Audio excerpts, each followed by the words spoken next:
and I started back then that was 95, mid-90s, 96.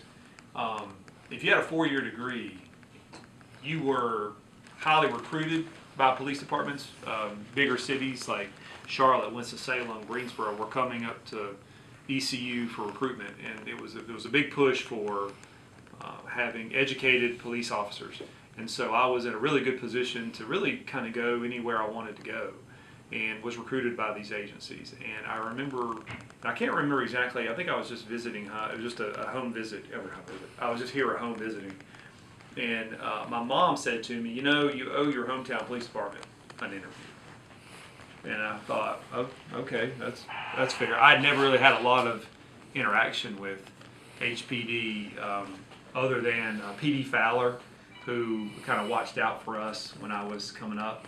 So we would see PD out and about, and he would speak to us, and he coached baseball, and so I knew PD from that. And but other than that, I didn't know a lot about HPD. So because you got to do what your mother says, and so when my mom said that I owed them an interview, I actually filled an application out and was contacted by Bill Post, who is he's retired chief of Boone PD now. Back then he was a captain here, and I was interviewed. And so when I had that interview, I guess the best way to put it is, when you were interviewing with these other agencies, it was hot. They were recruiting. It was almost like I would equate it to like how a college goes after athletes these days for recruitment. They wanted college educated police officers, and but when I was interviewing with Bill, and I told him this story too, is Captain Post then, Chief Post, retired Chief Post, Bill Post, said Hickory this is how we do things. It's community policing. He explained the foundation and philosophy of community policing. At that point, they'd only been doing it here for probably, I guess, about 3 or 4 years at that point.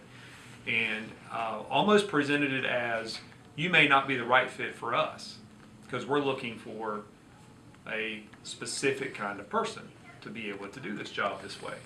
And when you're young and you hear that, I kind of took it as a challenge. Like, well, of course I'm the right kind of person, and I can do anything. And so that led me to pursue the job here, and I've been here ever since. When I got kind of indoctrinated into how the packs are set up, and how the officers back then were assigned permanently to neighborhoods, which really wasn't going on in any of the departments I'd interviewed with. And you really got to know members of the community, and you actually met with them monthly face to face, and you sat down and you got to interact and hear about their concerns, and to the point we still do that today. I think was a big reason I decided to stay.